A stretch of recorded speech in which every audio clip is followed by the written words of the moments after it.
What's going on? Flyers game day. Brian Smith, Jason Martinez. Flyers Rangers tonight. And the fun continues back to back after a 6-3 loss last night against Toronto. And they're right back on the beam, as they say, Bri, or in this case, the ice. And they'll get a shot at the Rangers.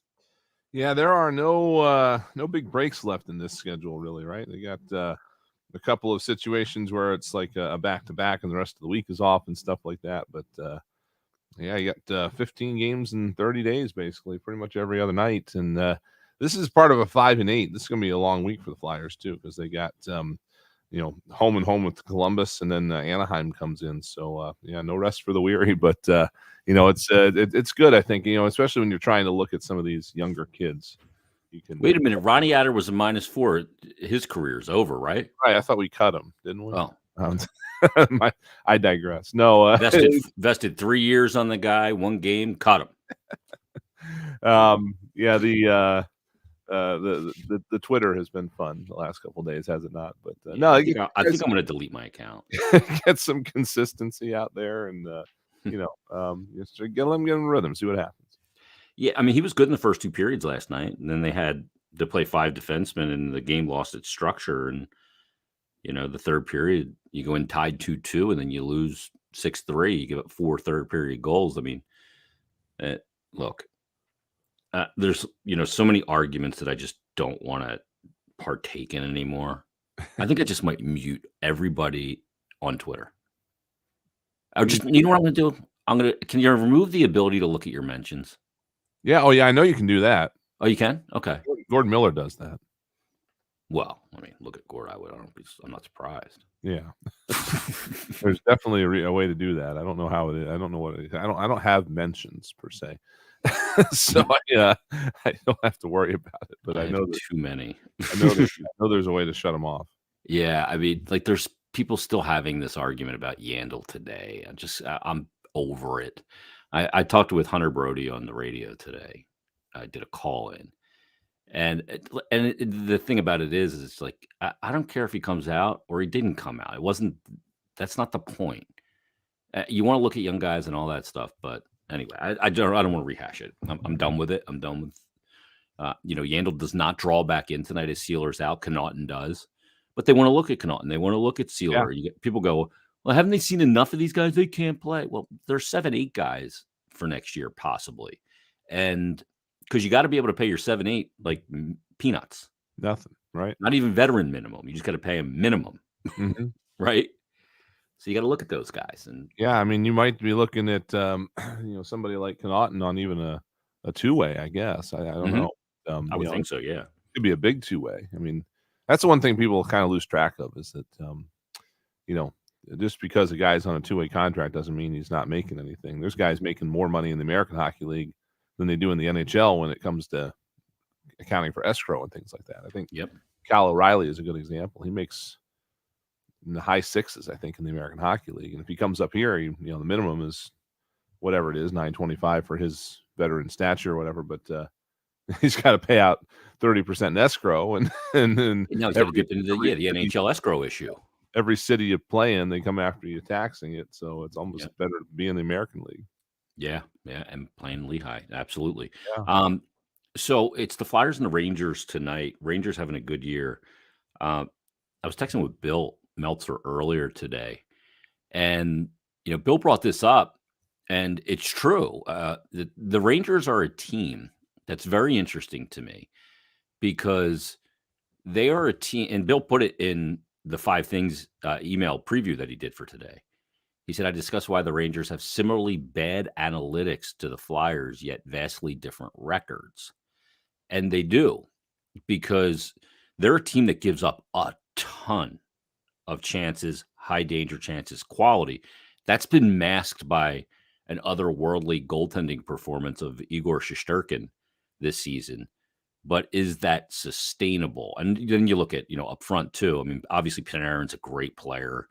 Kreider's having just an unbelievable season. I think he's got 42 goals or something. Yes.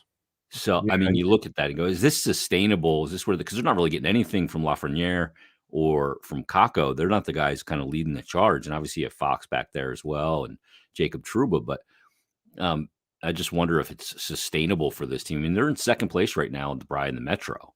Mhm. This has been an unreal year for them. Yeah, they have to, you know, they have to at least settle that down a little bit because you're right. I mean, it's probably not sustainable to have your goaltending covering up something like that. Mhm. Eventually, something is going to slip, and when your entire team's success is predicated on how well your goaltender is playing, that's a dangerous place to be. Now, the funny thing is, like, and I was thinking about this today, like you look at what you mentioned with the analytics being similar, but the Rangers are being better.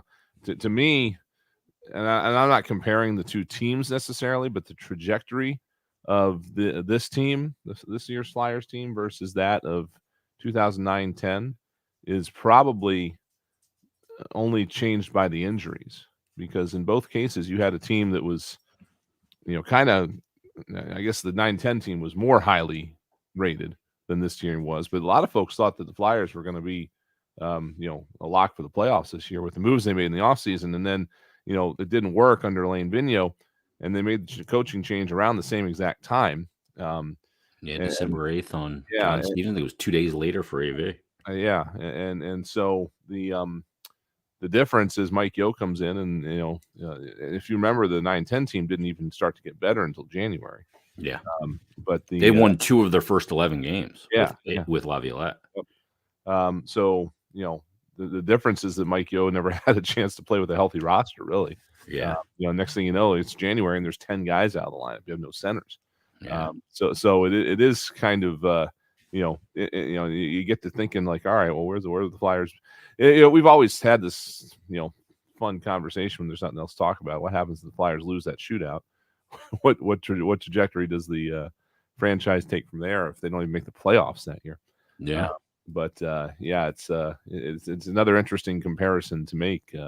If this team had been healthy through the turn of the calendar, where are they right now? Yeah, there's so many variables to it because, eventually you end up trading Richards and Carter. You get Shen, you get Wayne Simmons, you get the pick that gets you Couturier. They're like the ramifications, and if they don't make the playoffs, like what are they? Are they different? But they are what they are at this point.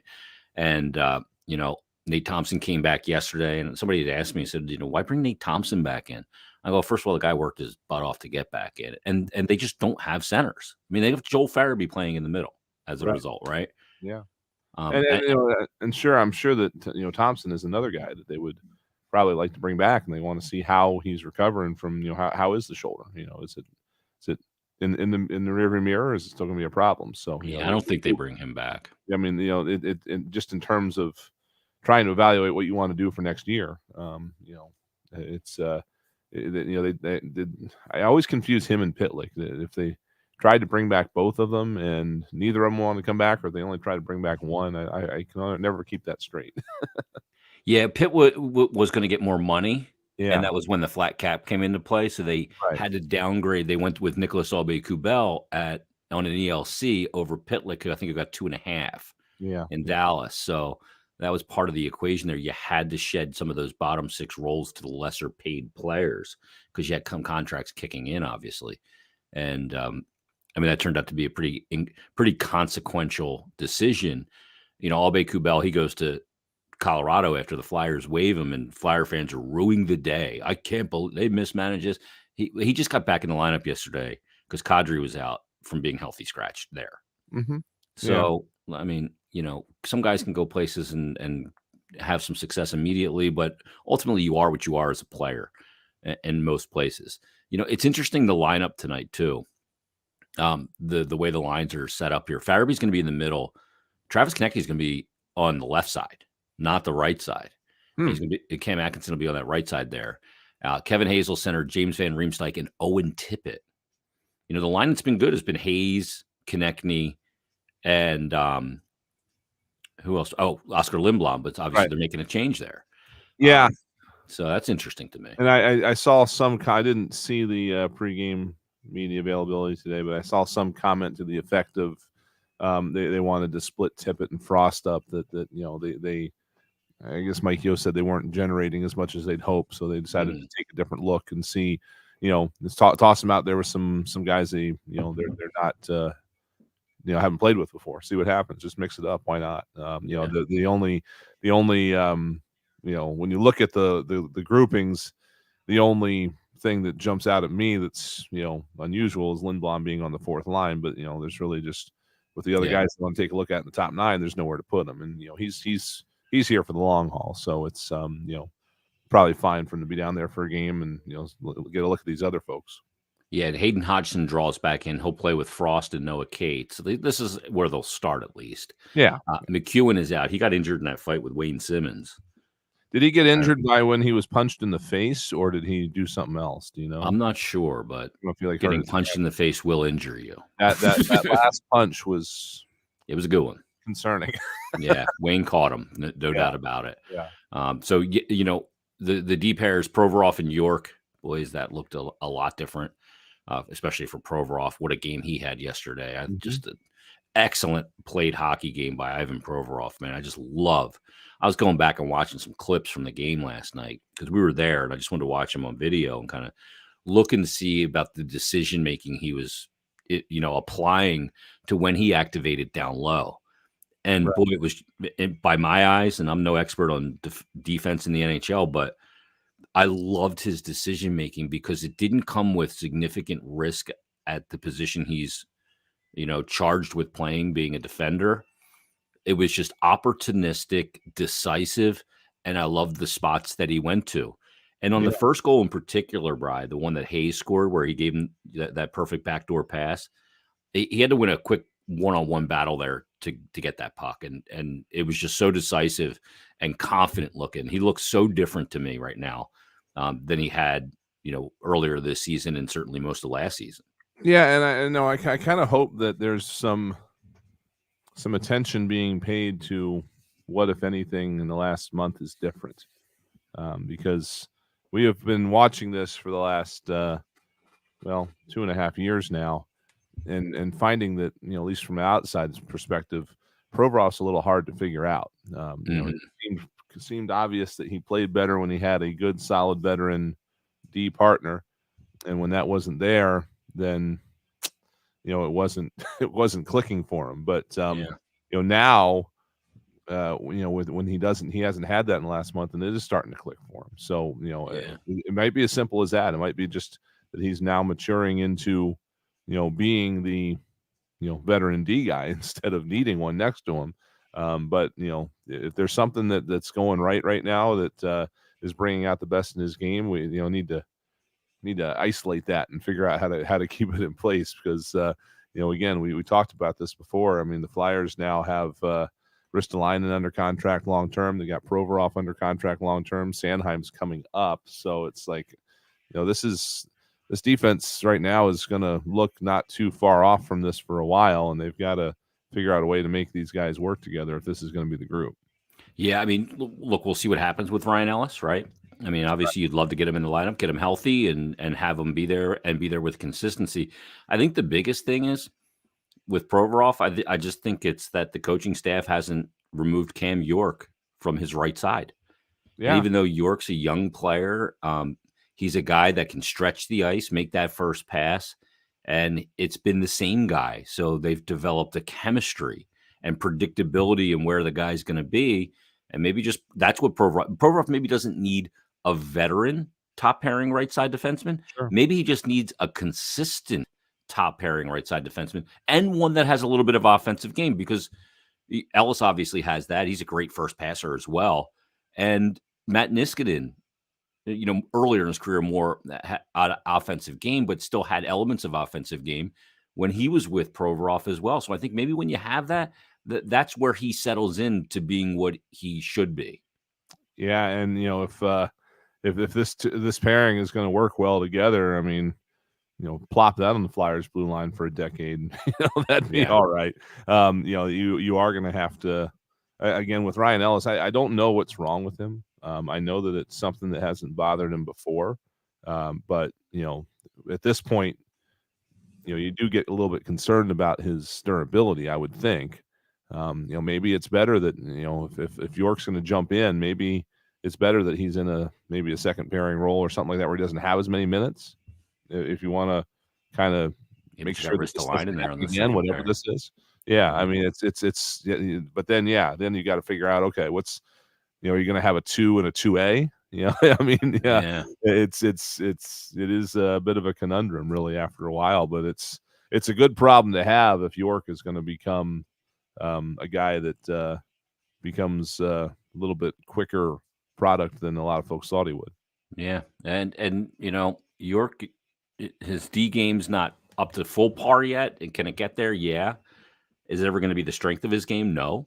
But I've liked how that pairing has looked together. And Yeah. look at last night. The first 2 periods last night, they did a really good job.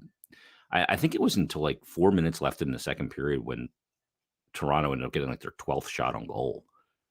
They just did a good job limiting opportunities, but eventually, obviously, all the structure went away and the floodgates opened. And when you're playing Yeah. with Toronto, you can't have the floodgates open. Yeah, I would have liked to see that game develop in the third if the Flyers had all 6. I would have liked to see how that game would have went. Yeah. Because I don't think that was an insignificant factor that that Sealer had to leave, and the D got scrambled a little bit, especially with Adard being brand new, and York still really I don't know, he's still under 50 games, right? So it's still very, very young. That all of a sudden they had to scramble and hold that together. But it's again the level of concern over that performance from Ronnie Adard last night is something you can probably just forget about, and Yeah.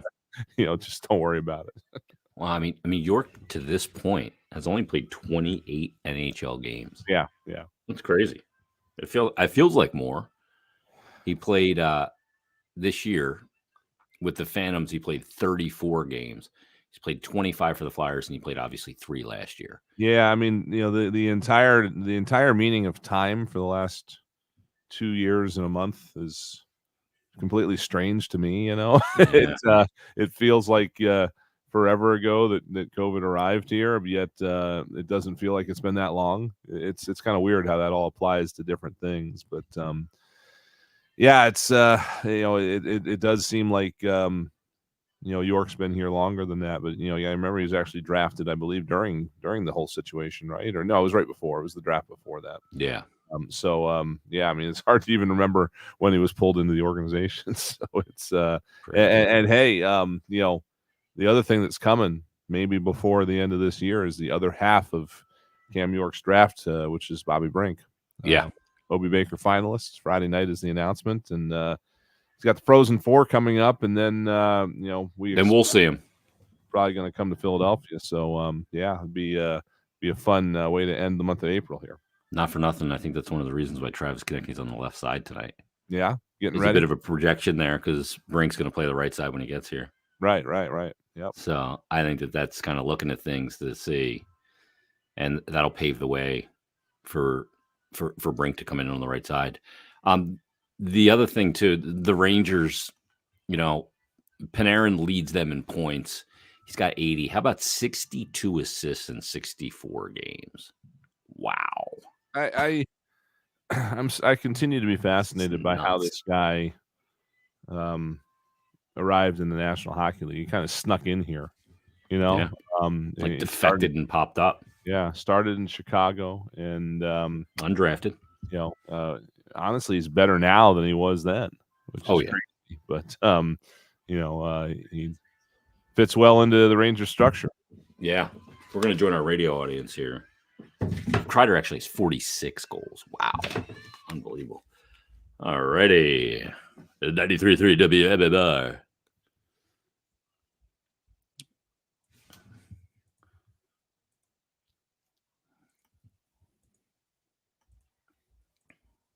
An old Metro Division matchup between the Flyers and the Rangers. Good evening to everybody. Brian Smith, Jason Martinez, Flyers game day. Flyers taking on the New York Rangers at the most famous building. That would be Madison Square Garden. How about the Rangers this year, Bry? 69 games, 44-20-5, 93 points. Second spot in the Metro, 7-3 in their last 10. They're 6 back of Carolina. And they've played one less game than the Penguins, but they're 1 point up. And boy, that would be an interesting first-round matchup. Rangers, Pens.